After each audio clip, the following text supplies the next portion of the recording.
Selamat datang di Kejar UTBK 2023 bareng Ruang Guru. Nah, kali ini bareng aku, Jeffrey Nicole. Wait a minute. Nah, kagak terima ya? Gak terima. Oke, udah. Enggak, sorry. Iya, bareng aku Kak Reka bakal nemenin kalian buat ngulik lebih dalam semua informasi terbaru mengenai UTBK 2023 gitu ya. Nah, kenapa namanya Kejar gitu kan ya? Kejar itu adalah singkatan sebetulnya ya guys ya. Jadi kejar, kenali, dan pelajari. Nah, gimana? Keren kan? Ya, jadi kesempatan kali ini kita bakal bahas semua update terbaru mengenai UTBK nih ya. Mengenai UTBK. Kan kemarin beberapa minggu yang lalu itu udah ada update dari Mas Menteri ya.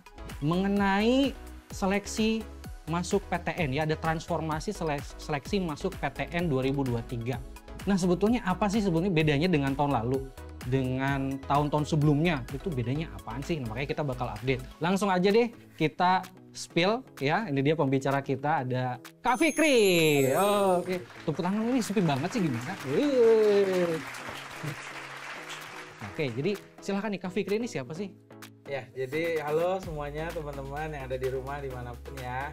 Nama aku adalah Ali Fikri. Ya, nah, jadi nih awal-awal aku cuma coba-coba. Ini bukan acara kayak gitu ya? Bukan dong. Jadi intinya adalah kan kalau di Ruang Guru, nah kita tuh ada banyak master teacher ya.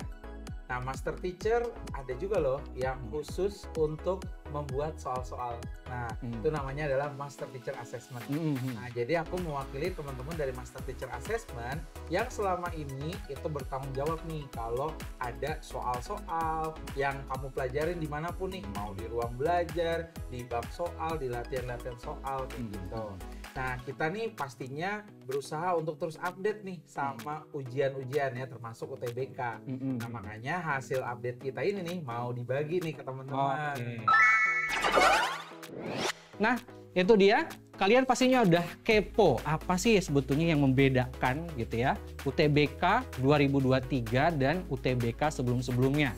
Ya, jadi Kak Fikri ini nantinya akan menjelasin kepada kalian semua gimana update terbarunya. Kemudian juga nanti kayaknya ada ini juga ya Kak Fikri ya, contoh soal. Tuh. Nah, gimana? Penasaran kan ya? Contoh soal UTBK 2023. Wah, itu menarik banget tuh pastinya. Oke, boleh nih Kak Fikri langsung aja dijelasin yang paling ini dulu kali, yang paling apa ya? Paling awal dulu. Sebetulnya apa sih yang ngebedain UTBK 2023 sama yang sebelum-sebelumnya? Oke. Ya, jadi teman-teman ya, sekarang nih pasti banyak yang lagi bingung ya. Katanya kan kalau orang bingung tuh harus pegangan gitu kan. Nah, sekarang bingung nih, pegangannya kayak gimana? Ini kita kasih tahu ya. Jadi yang paling pertama dari terkait dengan prediksi soal skolastik ini nih, kita sebenarnya harus mundur dulu ke belakang. Karena biar kita tuh pelajarin dulu sebenarnya selama ini ujian UTBK tuh kayak apa gitu. Nah, jadi guys, kita sambil lihat di sini ya. Nah. Oh, ini keren ya. Iya, ini. Jadi jangan doang tadi. Betul ya. Jadi ini kan gini. Sekarang tuh nggak ada Saintek dan Sosum ya. Adanya skolastik gitu. Oke. Banyak orang berpikir bahwa skolastik atau yang bakal diujiin ini itu adalah sesuatu yang baru, padahal ternyata enggak. Oh, sebetulnya udah pernah. Betul. Di tahun-tahun sebelumnya. Betul. Oh, oke. Tapi namanya emang beda. Nah, jadi kalau dulu itu ada namanya tes potensi akademik sama tes kemampuan dasar. Nah, iya itu pernah tuh. Pernah ya? Iya, pernah. Bahkan juga pernah diganti lagi tuh namanya jadi tes kemampuan potensi akademik sampai akhirnya 2019 diubah namanya jadi tes potensi skolastik. Oke. Cuman mau diubah kayak apapun sebenarnya ada persamaannya. Tahu nggak kali apa? Persamaannya nggak tahu. Nggak tahu ya. Persamaannya jadi gini. Selain tadi kan biasanya ujian ada menguji saintek tuh kayak fisika, matematika, kimia, biologi, dan sosum. Ada ekonomi, sosio, geo, dan sejarah. Iya. Nah, yang tadi TPA, tes kemampuan dasar itu dan tes potensi skolastik, dia itu menguji 3 hal. Jadi kayak kemampuan kita dalam memahami matematika, bahasa Indonesia, dan juga bahasa Inggris. Jadi 3 hal itu sebenarnya dari dulu tuh tetap ada. Jadi kalau sebelum berganti di tahun 2023, dari 2019 sampai 2022 ya, kita udah 3 tahun, itu ada tes potensi skolastik. Nah, jadi kalau kita lihat sebetulnya ada pertanyaan apakah sebenarnya ini tuh cuman ganti nama gitu ya, atau memang sebetulnya ada yang sama nih. Karena banyak orang jadinya bingung. Ini aku harus nyiapin apa, aku belajar apa gitu. Karena misalnya cuma ada materi penalaran umum, ada materi pemahaman bacaan dan menulis gitu, ada materi pengetahuan kuantitatif. Padahal sekarang namanya ada 4 nih ya, potensi kognitif, terus ada literasi dalam bahasa Indonesia, penalaran matematika, dan literasi dalam bahasa Inggris. Ini sesuai dengan nama yang ada di presentasi dari Pak Menteri. Oh gitu. iya benar. Ya nanti jadi memang ini ujiannya sesuai nama yang dipresentasikan oleh Pak Menteri. Nah tapi kita pastinya kan mau mencoba menerawang nih ya. Iya. Jadi kira-kira nih bakalan sama atau tidak. Nah ini juga kita dapat clue nih. Jadi kayak clue dari apa yang disampaikan sama Pak Menteri. Iya. Seperti apa soal potensi kognitif ya. Nah jadi gini, mungkin kita sebelum menerawang itu istilahnya gini ya, kemampuan prediksi itu kan karena kita juga harus melihat fakta. Jadi kita tuh nggak cuma sembarangan nebak-nebak gitu. Nah faktanya waktu di penalaran umum ini sebenarnya teman-teman juga bisa lihat sih di materi ruang belajarnya Ruang Guru ya. Nah, jadi kita tuh ada materi kayak kesesuaian pernyataan, ada penalaran analitik, kuantitatif gitu. Ini yang banyak aku baca-baca sendiri ya di komentar-komentar atau grup di Telegram Pelatnas UTBK-nya Ruang Guru, itu kayak nanya, nih kita bisa tetap pelajarin atau enggak gitu. Karena namanya adalah sekarang potensi kognitif. Nah, kita coba benchmark gitu ya, kita coba ngeliat-liat dari tes internasional yang beneran juga emang kognitif. Nih kita nemu ada di Amerika Serikat, salah satunya yang sering dipakai adalah kriteria Cognitive Aptitude Test atau CCTV. CCAT ya. CCAT gitu. Nah, coba ya kita bandingin dulu nih guys. Kita ada soal-soal kayak CCIT. Boleh? Nah, soal yang pertama dari CCIT itu dia ada yang namanya Verbal Reasoning Test. Jadi Verbal Reasoning Test ini salah satunya kayak gini nih. Dia nanya antonim sebuah kata. Nah, ini termasuk ke dalam kognitif gitu. Tapi di CCIT ya. Nah, tapi kalau kita lihat ke belakang, ternyata soal tes potensi akademik pernah nih ada kayak gini. Jadi kayak mencari lawan kata dari suatu kata gitu. Nah ini kan sering keluar nih Kak Fikri yang sama kayak gini juga kan. Kayaknya tahun-tahun lalu banyaknya kayak gini kan. Ya ini bahkan sebenarnya dipakai macam-macam Kak. Misalnya contoh ya kayak kalau orang mau ikut tes CPNS juga ada kayak gini. Namanya tes intelijensia umum. Gitu. Jadi kayak emang sebetulnya ya ini bisa masuk gitu. Makanya kalau memang namanya potensi kognitif, salah satunya memang akan berkaitan dengan verbal reasoning atau penalaran verbal. Ini salah satunya. Nah, ini yang sebetulnya agak-agak merembet atau menyerimpet ya, apa ya bahasanya ya. Jadi ya agak-agak mirip-mirip ke yang satu lagi yaitu penalaran matematik. Coba deh kita lihat ya. Jadi kalau di dalam CCAT itu memang juga ada mechanical reasoning sama numerical reasoning. Tapi dia emang kayak agak-agak hitungan gini, coba lihat ya. Misalnya kayak roda pertama berputar 2 kali, roda kedua berputar 5 kali. Nah, roda kedua berputar berapa kali? Kalau yang pertama 6 kali. Itu kan emang kayak kita ngebayangin kayak ada 2 buah roda yang saling bergerak, tapi ya yang pertama 2 kali, yang kedua 5 kali, berarti kan roda yang pertama lebih besar daripada roda yang kedua. Nah, ini kan kognitif juga tuh. Kita harus membayangkan apa nih aspek yang kira-kira berkaitan dengan pertanyaan ini gitu. Nah ini juga sama, misalnya kayak ada kayak soal statistika gitu kan, nah itu termasuk ke dalam penalaran matematika.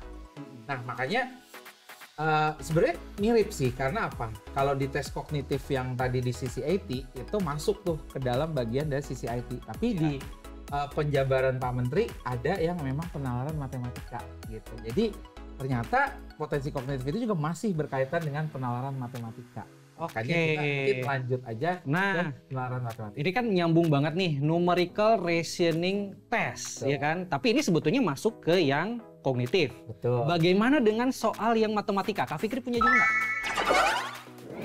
Nah, tuh ada ternyata. Ada. Oke. Coba kita lihat dulu Kak, next dulu. Nah ini nih, coba nih. Ini kalau dibilang kayak materi aljabar gitu ya. Jadi ini 10 tahun yang lalu usia Belva sepertiga usia sekarang. 15 tahun lalu perbandingan antara usia Iman dan Belva. Ini bukan yang sebenarnya ya guys. Ini cuma soal ya.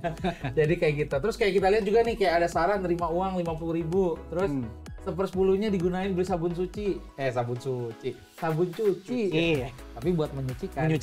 Ya. Ya terus kayak gini. Jadi kita lihat nih kayak soal matematika banget. Tapi sebenarnya secara prinsip memang penalaran matematika itu walaupun soalnya mirip soal cerita matematika, ya itu juga memang kayak bukan kayak harus menghafalkan rumus sih memang gitu kan, emang sesuai yang ditargetkan ya, bahwa soal potensi skolastik, kognitif itu tuh sebenarnya bisa dikerjakan, tapi memang kita harus punya nalar yang kuat. Seenggaknya mungkin basic matematika ya punya lah gitu. Jangan sampai nggak punya sama sekali dong. Ya kan? Karena kayak gini kan, misalnya 50.000, kita gini kalau misalnya nggak memahami tentang operasi bilangan gitu kan, pembagian atau kayak gini juga tentang aljabar gitu ya, sistem persamaan kan jadinya pasti akan sulit. Iya, gitu. Benar. Ini kita coba ambil dari beberapa numerical reasoning yang mirip sama kayak yang dijabarin sama Pak Menteri. Tapi ini soalnya internasional. Jadi pakai bahasa Inggris ya. Tapi enggak, maksudnya kita lihat aja deh. Sebenarnya prinsipnya sama. Jadi kayak ada sebuah wacana, lalu ada grafik, ya kan? Terus kita ada pertanyaan yang benar-benar nanyain tentang apa yang ada di grafik. Itu kalau teman-teman udah ada yang lihat postingan Ruang Guru ya, yang salah satunya ngebahas tentang soal yang disampaikan Pak Menteri kemarin, persis sebenarnya soalnya. Ya maksudnya nggak sama, tapi emang modelnya mirip gitu. Nah, kita cek-cek lagi, boleh next Kak. Jadi kan Kementerian Pendidikan dan Kebudayaan kita itu punya yang namanya Pusat Asesmen dan Pembelajaran atau Pusmenjar. Iya, betul. Di salah satu Pusmenjar itu ada soal yang namanya AKM alias Asesmen Kompetensi Minimum. Nah, di salah satu soal numerasi yang dijadikan contoh sama soal Pusmenjar, ada lagi yang sama kayak gini. Iya, sama aja ya. Sama, jadi sama tuh, ada sebuah keterangan, lalu ada sebuah grafik. Ya udah, pertanyaannya seputar bagaimana kemampuan kita membaca grafik. Iya, betul. Artinya apa coba? Kita simpulin, next Kak. Kita simpulin bahwa yang namanya AKM numerasi gitu ya, itu memang soal-soalnya itu tetap ada penalaran matematika sesuai dengan yang disampaikan Pak Menteri. Karena kita harus tahu menganalisis data dalam grafik, ya kan? Kita ngambil kesimpulan juga. Kita bahkan juga membuat kita tuh harus memahami apa yang ada di dalam bacaan. Tapi memang informasinya itu cukup yang ada di dalam bacaan. Literasi dalam bahasa Indonesia. Kata literasi itu sebenarnya artinya adalah ikro, baca ya. Jadi sebenarnya bukan kebayangnya ini adalah soal bahasa Indonesia gitu. Tapi ini kebayangnya adalah suatu memang kemampuan yang nanti akan diperlukan oleh siswa yang nanti akan melanjutkan ke pendidikan tinggi. Dia harus bisa membaca. Karena kan nanti kalau kita di kuliah ya, mungkin teman-teman yang belum kebayang tuh kuliah itu justru memang kadang bacaan itu nggak cuma satu. Kalau kita biasanya cuma dapat satu buku paket, udah gitu kan. Nah, kalau di kuliah kan kita bisa variasi kan, kita bisa menggali ilmu dari manapun dan akhirnya memang dibutuhkan kemampuan literasi. Tapi sebenarnya kan literasi itu bukan sekedar kayak bisa baca doang Kak Fikri ya, tapi juga dia bisa dari apa yang dibaca itu dia bisa memaknai bacaan itu kan sebetulnya. Nah, makanya coba kita kasih contoh Kak soal ya. Sebelum masuk ke contoh, kita mungkin ini dulu. Mungkin yang kebayang di kita ya, yang kebayang di kita kan bahasa Indonesia itu kita belajar ejaan, ya kan, belajar kata, belajar makna, sehingga akhirnya mulai dari satuan terkecil yaitu huruf, ya kan, terus ke kata sampai jadi wacana kan gitu ya, satuan terbesarnya dalam sebuah literatur gitu kan. Nah, itu memang sebenarnya emang nggak cuma belajar tentang linguistiknya doang, betul tadi kata Kak Reka, tapi kita emang harus bisa memahaminya juga. Karena contoh ya, kita kalau bisa membuat kalimat yang efektif, itu biasanya bisa membuat informasi itu jadi tersampaikan dengan benar. Ada orang yang ngomongnya misalnya contoh ya, dia nggak efektif nih. Dia misalnya muter-muter atau ambigu, akhirnya kan orang menerimanya jadi beda. Padahal yang dia maksud itu seperti itu. Nah, inilah kemampuan literasi. Jadi kita tetap membutuhkan kemampuan untuk bisa kayak memahami kalimat secara efektif. Jadi ya informasinya nggak sampai istilahnya kayak salah tafsir gitu. Salah arti gitu. Nah, coba ya kita lihat dulu langsung aja soal AKM-nya nih. Jadi soal AKM itu ada dua, ada numerasi dan juga literasi. Nah, ini nih, waduh, kalau kita ngeliat gambarnya langsung, fisika. Nah, itu kan. Padahal ini lihat ya judulnya tuh, di literasi bahasa Indonesia loh. Makanya artinya ini tadi bukan cuma sekedar mungkin bahasa Indonesia kan kadang orang mikirnya berkaitan dengan cerita rakyat atau novel atau apa, tapi justru kemampuan literasi ini adalah buat memahami artikel-artikel saintifik atau mungkin jurnal-jurnal kayak gini. Jadi emang sebenarnya prinsipnya sama. Kita tahu kan ya, coba dari gambar dan teks mana informasi yang tepat. Jadi kalau kita mau bikin kincir energi angin, itu tuh milih lokasinya kayak gimana. Itu kan fisika banget ya, atau geografi banget gitu kan. Tapi artinya betul bahwa kalau kita punya kemampuan literasi bahasa Indonesia yang baik, dari bacaan dan memahami gambar, kita pasti bisa jawab ini. Gitu, makanya ya tadi Pak, berarti kita nggak usah belajar ini dan itu dong, ya tetap sebetulnya ya. Betul. Tapi jadinya dengan kemampuan literasi ini, saat kita belajar fisika, saat kita belajar kimia, biologi atau cabang ilmu manapun, kita jadi nggak cuma sekedar hanya ada materi ini kita hafalin, ada materi ini kita hafalin. Yang penting rumusnya udah hafalin lah. Tapi justru sekarang beneran harus mengerti gitu. Soalnya ya termodinamika adalah apa, terus pendapatan nasional adalah apa. Nggak cuma dihafalin definisinya doang, tapi kita beneran melakukan literasi atau pemahaman terhadap informasi itu. Nah, berarti sebenarnya Kak Fikri nih, dari literasi bahasa Indonesia ini sebetulnya kayak ngajak nantinya ke siswa-siswi nanti yang di angkatan-angkatan berikutnya, biar mereka itu punya kemampuan literasi yang bagus di bahasa Indonesia, dan ketika mereka mempelajari materi-materi atau buku teks fisika, kimia, biologi ataupun yang lain, itu mereka bisa dapat lebih bermakna gitu. Betul. Mantap. Oke, sip. Lanjut deh. Lanjut. Ya. Penasaran. Jadi intinya gini ya. Nah ini, jadi kalau ditanya sama nggak sih sebenarnya materi pemahaman bacaan atau yang pengetahuan umum tadi gitu kan? Sebenarnya memang ada unsur-unsur yang sama, yaitu memahami bacaan. Memahami bacaan itu kita mengakses, mencari informasi gitu kan. Jadi pernyataan yang sesuai dengan paragraf, terus ide pokok, terus juga misalnya kayak kesimpulan dari paragraf itu emang bagian dari kemampuan membaca gitu. Tapi memang sekarang lebih diperdalam. Kalau dulu mungkin ada gini, ide pokok di awal deh, bacanya di awal gitu, atau kesimpulan di akhir. Sekarang nggak bisa. Kita emang menyimpulkannya itu dari keseluruhan bacaan, kayak gitu. Oke. Jadi sama ya, sebenarnya belajar bahasa Indonesianya juga akhirnya kepake Kak.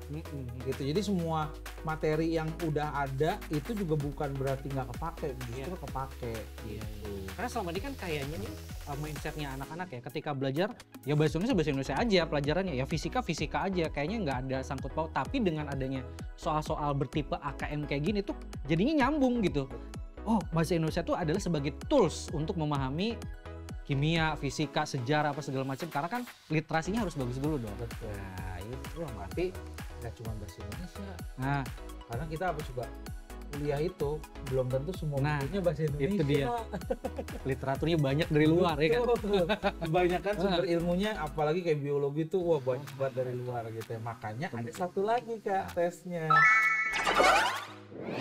Nah, literasi bahasa Inggris. Oke. Bahasa Inggris tadi udah mikir, wah ini kita belajar grammar nih ya. Itu. Kita belajar simple present tense atau past future tense, sudah puyeng duluan biasanya. Anak-anak udah langsung takut gitu. Padahal ternyata memang kemampuan yang dibutuhkan itu dalam bahasa Inggris, khususnya dalam belajar, adalah dia memahami sumber-sumber informasi dalam bahasa Inggris. Bahasa Inggris, itu dia. Makanya istilahnya, boleh next Kak, ini kita lihat soalnya ya. Jadi atau materinya itu tetap sama gitu. Jadi emang kita harus sama kayak tadi aja, cuma nih pakai bahasa Inggris gitu. Memahami general information, specific information, sama informasi yang tersirat, implied information gitu. Makanya coba kita bandingin lagi sama materi AKM literasi. Kira-kira sama nggak ya? Coba Kak, AKM literasi. Boleh tuh. Ternyata sama Kak, cuman but all in English. Aduh. Jadi ini nggak usah dibaca lagi, udah sama, but all in English. Waduh, iya. Oke, berarti sebenarnya kalau gini Kak Fikri, pertanyaannya nih, ketika kita mau persiapan untuk literasi bahasa Inggris, kita masih perlu belajar kayak ini nggak apa tadi vocabulary, kemudian juga tenses apa segala macam, tetap perlu dipelajari nggak sih Kak Fikri? Ini biar lebih enak ada contoh, tapi ini bahkan contohnya diambil dari TOEFL IBT. Waduh. Nah, coba ya. Mantap.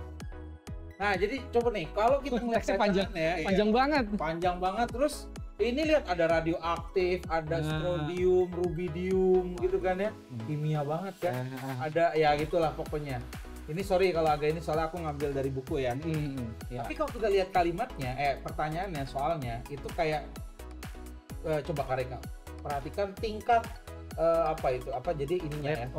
Nuclear decay. Jadi kalau bahasanya kan kalau decay itu lelehan atau pembusukan. Cuman ini pertanyaannya aja aku nggak paham nih, makanya aku nggak ngerti juga kan gitu. Sekarang makanya terjawab kan loh. Apakah emang harus kita ngerti gitu kan? Tapi pas kita lihat kalimatnya, ini sebenarnya secara vocabulary itu nggak terlalu sulah. Susah dan sulah. Ya. Jadi kita lihat itu apa kayak ya sama atau berganti-ganti atau tergantung suhu atau tergantung suhu dan tekanan. Yang artinya apa coba? Ini kalau kita pakai kemampuan kimia ya pusing kan orang. Iya. Makanya cari informasinya di dalam sini. Nanti informasi di dalam sini biasanya akhirnya kita pahami dan kita bisa jawab pertanyaan ini. Iya, Gitu. Jadi makanya kalau tadi pertanyaan Kak Reka pada prinsipnya belajar vocabulary, terus kemudian grammar, ya pada akhirnya pemahaman vocabulary yang baik itu bisa membantu kita lebih memahami. Iya. Pemahaman grammar juga artinya kadang bisa membuat kita memahami lebih baik. Contoh ya, ini kan pakai changes ya. Kalau changes itu kenapa pakai S? Berarti itu adalah sebuah fakta. Jadi kejadian akan selalu terjadi. Andai kata itu pakai change, berarti itu udah kejadiannya udah lewat. Berarti kayak sekarang udah nggak terjadi. Nah itu juga bisa ngaruh. Oh iya bener ya. Bisa ngaruh kan? Hal-hal kayak gitu juga bisa ngaruh ke ini kan jawaban kan. Betul. Jadi apakah misalnya contoh ya, Kak Reka udah makan belum? Kalau Kak Reka bilangnya eat, berarti kan udah. Kalau bilangnya is eating berarti lagi makan. Itu perbedaan informasi kan? Iya, nah, betul. Justru grammarnya itu dipakai untuk supaya kita lebih memahami informasinya itu tersajinya seperti apa. Tapi bukan berarti kayak soal yang ngebenerin grammar atau apa gitu. Berarti kan iya tetap penting, tapi sebetulnya nanti tesnya tuh bukan kayak ngebenerin kalimat. Kayak misalkan kan biasanya kalau bahasa Inggris tuh tesnya kayak ini ada kalimat rumpang nih. Ya kosong ya. Ya ada yang kosong. Terus habis itu ini mana nih kata yang bener, ya kan? Nah, cuman kalau di literasi bahasa Inggris tuh bukan begitu kan tipikalnya. Tapi sama kayak bahasa Indonesia tadi kan, berarti ada teks, kemudian nanti si anaknya disuruh untuk nentuin ini tuh sebenarnya jawabannya mana berdasarkan pertanyaan yang disajikan. Tadi kalau emang ngerti grammar jadinya tahu. Kalau bahasa Indonesia kan enak. Kalau kita bilang akan melakukan, sudah melakukan, sedang melakukan kan tahu. Kalau dalam bahasa Inggris kan will do, is doing, did kan gitu. Itu dia. Berarti tetap sebetulnya penting untuk belajar vocabulary, tenses, grammar segala macam tetap penting. Cuman memang nanti tesnya bukan ke situnya gitu ya. Itu dipakai sekali lagi tadi buat tools gitu kan untuk memahami si teks, bahkan memahami si pertanyaannya. Betul. Karena nanti kalau udah pertanyaannya udah paham, kita tinggal nyari aja. Jadi istilahnya metodenya dengan kita skimming dulu kira-kira mana yang dimaksud, ada kata-kata kunci. Nanti kita tinggal memahami dulu kalimat yang ada di situ. Nah, memahami kalimat itu tetap butuh vocabulary dan juga grammar. Tapi hanya untuk memahami kalimat ya, bukan untuk jadi grammar Nazi ya. ngebetulin gitu. Salah, harusnya pakai S ya. Enggak ya? Kalau nggak pakai S nggak dingin. Oh iya betul, gerah ya. Oke guys ya, waktunya kita akan sesi tanya jawab ya. Anda bertanya, kami menjawab. Ya iyalah, siapa? Iya, oke, di sesi kali ini Kak Fikri akan jawabin pertanyaan-pertanyaan kalian ya dari kolom pertanyaan ya, ataupun live chat dan juga Instagram ya dari Zuraida. Kalau seandainya hanya TPS nih Kak, berarti sistem Saintek Sosum kan nggak ada. Nah, apakah anak-anak bisa linjur Kak? Contoh anak IPS ambil kedokteran atau farmasi gitu Kak. Buat teman-teman mungkin boleh nonton lagi ya yang video rekaman pengumuman dari Pak Menteri Nadiem Makarim ya. Jadi salah satu alasan diberlakukannya hanya tes skolastik ini adalah salah satunya adalah membuka kesempatan yang selebar-lebarnya. Khususnya misalnya kayak contohnya anak SMK.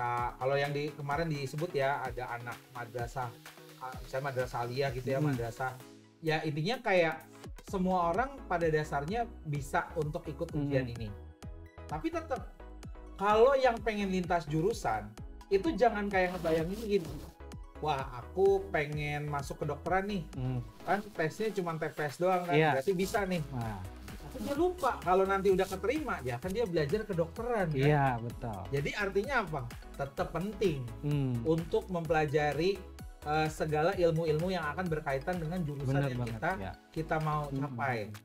Jadi walaupun lintas jurusan, misalnya yang IPS mau ke IPA atau IPA ke IPS, makanya di kurikulum Merdeka udah nggak ada lagi ya kan? Iya, udah nggak ada. Udah nggak ada lagi gitu. Karena emang gini, menurut Pak Menteri, itu orang itu sebenarnya nggak akan mungkin cuma fokus sama satu bidang. Iya. Contohnya dokter ya.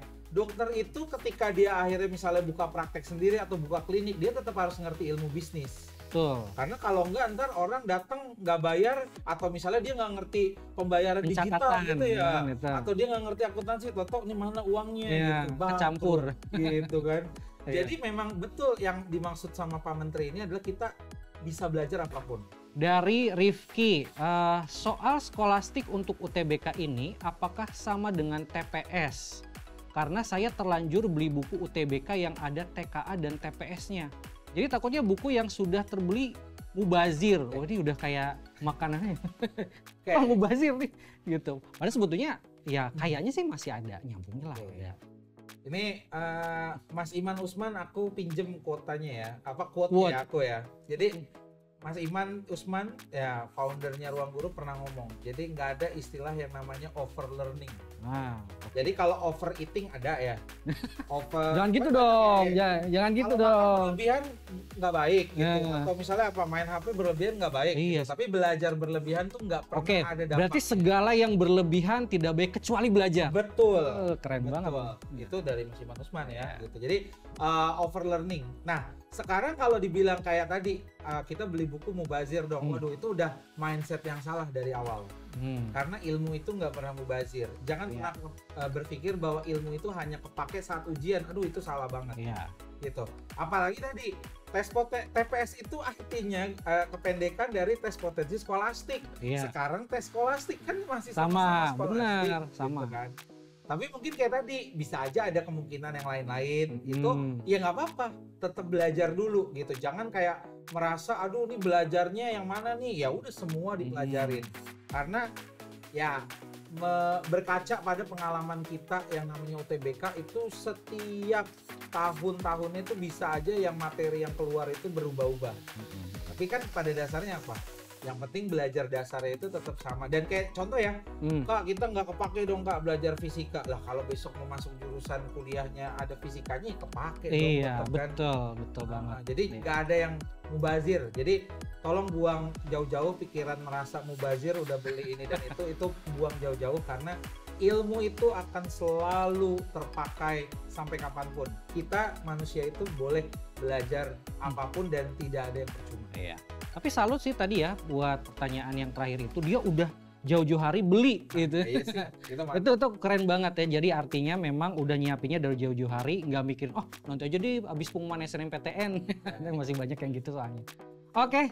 Makasih banget Kak Fikri ya udah berbagi dengan kita nih tentang update terbaru ya UTBK 2023 ya. Semoga teman-teman pejuang UTBK 2023 bisa jadi lebih siap ya ngadepin setiap ujiannya. Oke, ngomong-ngomong nih Kak Fikri ya, lebih siap ngadepin buat siap nyiapin UTBK nih ya. Kan kita dari tadi ngomong UTBK, pastinya nih anak-anak ya yang nonton live ini harus siap juga dengan UTBK gitu ya. Katanya Kak Fikri punya jurus rahasia.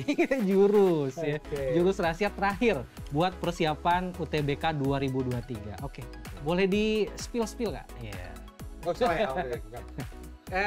Bagaimana nih kita mempersiapkannya? Boleh next Kak. Kalau tadi pertama kan dikenalin ya tentang assessment. Nah ini salah satu yang dikerjain sama kakak-kakak Master Teacher Assessment adalah menyiapkan tryout buat kalian. Jadi tryoutnya nih kebetulan baru mulai episode 3 nih Kak. Dari tanggal 22 sampai 28 teman-teman ini bisa ikut. Karena dengan ikut tryout ini juga teman-teman bisa update sama soal-soalnya. Dan khusus nanti untuk episode 3 ini Kak bakal ketemu sama teman-teman Master Teacher Assessment. Karena mereka bakal ngebahas soal-soal yang nantinya sesuai hasil akhirnya ya, itu paling sulit buat yang ikut TO-nya. Oke. Gitu. Terus pastinya yang itu teman-teman bisa lihat ada peluangnya, ada materinya, terus statistik soalnya juga gitu. Dan kita tryout ini bakal hadir tiap minggu. Jadi teman-teman nggak usah khawatir sampai UTBK-nya nanti mau di bulan April kayak di bulan Mei, di bulan apapun, kita bakal hadir tiap minggu buat teman-teman tryout. Jadi kalau tadi emang persiapannya, emang caranya adalah bukan cuma belajar. Setelah belajar kita uji apa yang sudah kita pelajarin tuh nanti di tryout kayak gimana, biar dapat feelingnya juga kan. Kalau ujiannya tuh kayak gimana gitu. Iya. Tapi kalau butuh bantuan lagi untuk belajar, nextnya Kak, ini biasanya orang kan nyari latihan soal ya. Nah, kita latihan soal di ruang belajar itu di bank soalnya juga udah banyak paket-paket soal nih. Jadi paket soalnya juga udah ada yang asal literasinya, asal numerasinya udah ada. Terus kalau mau belajar dari soal-soal tahun-tahun sebelumnya juga ada. Mau belajar per topik ada. Bahkan kita sediain soal per level. Kan? Wih, mantap. Iya, jadi buat yang kayak baru-baru pengen kenalan dulu sama Solo TBK bisa ke level kenalan. Yang mau udah lebih soalnya mirip-mirip, ada pendalaman, dan bahkan mau nyari yang lebih susah juga ada kan. Ada level tantangan ya. Udah kayak level cabe. Iya gitu. Iya, jadi ada level pengenalan, pendalaman, sama level tantangan. Betul. Kalau dia yang terbiasa pendalaman, tantangan ini wah itu. Tinggal dicoba naikin level aja gitu. Iya. Jadi itu bisa bantu juga teman-teman buat belajar sambil ikut tryout. Jadi tunggu apa lagi nih squad ya. Jadi ayo langganan tryout UTBK 2023 Premium dengan harga mulai dari 20 ribuan aja. Kamu udah bisa dapat semua fasilitas yang tadi Kak Fikri kasih tahu. Oke. Gimana squad? Ya, banyak banget kan insight baru seputar UTBK 2023 yang kalian dapetin dari Kak Fikri tentunya ya. Jadi jangan lupa buat selalu persiapkan diri kalian untuk UTBK 2023. Dan jangan lupa juga untuk buat berlangganan Ruang Guru dengan klik bayar.ruangguru.com. Oke. Aduh, ini kita nggak kerasa nih Kak Fikri ya, kayaknya udah berapa jam nih kita. Ya. Jadi makasih banget nih Kak Fikri ya. Udah jadi narasumber di acara ini nih guys. Kejar UTBK 2023 ini episode yang pertama. Masih ada episode yang berikutnya masih panjang ya. Jadi kita udah nggak kerasa banget nih guys, udah sampai di penghujung acara ya. Mungkin sekarang saatnya ya kita berdua nih, aku dan juga Kak Fikri untuk pamit ya.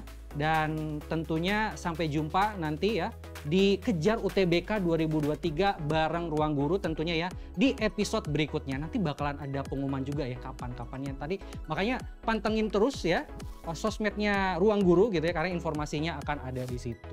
Oke, itu aja. Terima kasih ya. Sampai bertemu di Kejar UTBK 2023 bareng Ruang Guru berikutnya. See you squad guys. Dadah.